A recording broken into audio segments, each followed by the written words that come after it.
তরিকত লোক আছে যে তারা বাবা নাকি জান্নাত দিয়ে দিবে। আমার ভবে সেতু পাও করিবে বাবা ভান্ডারি, অনেকে কয়ারি।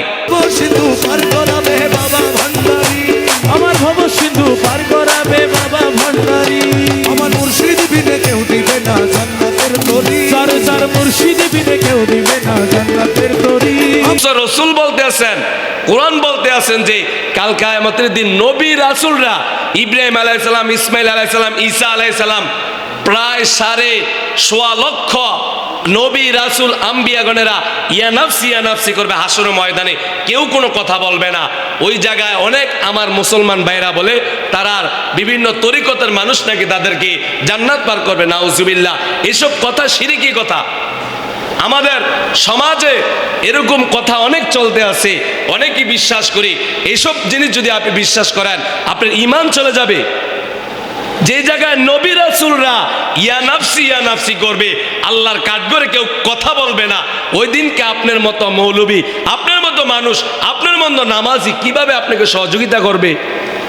আমি না জানিয়া ভুল করেছি ক্ষমা করো না। হ্যাঁ, না জেনে ভুল করছে তো ঠিক আছে, তুমি না জেনে ভুল করছো, তো তোমাকে মাফ করবে তোমার বাবা কিভাবে মাফ করবে ভাই? আরে যেই আপনি ভুল করছেন, আপনার ফির ও মুর্শিদ, যারা আমাদের পথ প্রদর্শক মুর্শিদ ফির সাহেব হুজুর, উনি আপনি কিভাবে ক্ষমা করবে? এইসব কথা বললে ঈমান চলে যায়, শিরকি কথা, আল্লাহর সাথে শিরিক করা। এসব কথা আমরা অনেক যুবকরা, অনেক মা বোনেরা এই কথা অনেকই বিশ্বাসী আছে। রসুল বলতে আছেন যে কাল কিয়ামতের দিন আল্লাহ তাআলা যখন সকল মানুষকে উঠাবে, সকলে ইয়া নাফসি বলবেন। হাদিস শরীফের ভাষা যে মানুষেরা দৌড়াইয়া ইব্রাহিম আলাইহিস সালামের কাছে যাবে, ও ইসমাইল আলাইহিস সালাম আমাদের ব্যাপারে একটু সহযোগিতা করেন না, আমাদেরকে একটু সুপারিশ করেন না। তো নবী রাসূলরা বলবেন না, আমরা তো নিজে ইয়া নাফসি করতে আসি, তোমাকে আমি কিভাবে বাঁচাবো? তবে যাও, হা ওই হায়াতুন নবী, জিন্দা নবী, শেষ নবী হযরত মুহাম্মদ মুস্তাফা সাল্লাল্লাহু আলাইহি সাল্লাম একমাত্র সুপারিশ করতে পারবে। তখন মানুষেরা হুজুর সাল্লাল্লাহু আলাইহি সাল্লামের কাছে যাবে, যা বলবে ইয়া রাসূলুল্লাহ, ইয়া হাবিবাল্লাহ, আজকে এই কিয়ামতের দিন আমরা তো আর থাকতে পারতেছি না। কেন থাকতে পারতেছি না? আমাদের পায়ের নিচে তামা হবে, উপরে সূর্যটা, আমরা যে এখন গরমের জন্য এসি ব্যবহার করি, গরমের জন্য বিভিন্ন ঠান্ডা জিনিস ইউজ করি, তখন এই সূর্যটা আসবে আমাদের মাথার এক বিঘা উপরে। হাদিস শরীফের ভাষা। যারা বেনামাজি, যারা নামাজ পড়েন না, যারা আল্লাহর বিধান মানেন না, শোনেন, সূর্যটা আসবে এক বিঘা উপরে অথবা এক হাত উপরে। যখন এই সূর্যটা আসবে, এখন হাজার হাজার লাখ লাখ উপরে, অনেক কিলোমিটার উপরে সূর্যটা আমাদের, সারাদিন আমরা অস্থির হয়ে যাই। আমরা গরমের জন্য এসি ব্যবহার করি। কাল কিয়ামতের দিন সূর্যটা যখন এক হাত অথবা এক বিঘা মাথার উপরে আসবে আমাদের সূর্যটা, আর নিচের জমিটা গরমের কারণে পুরোটা তামা হয়ে যাবে।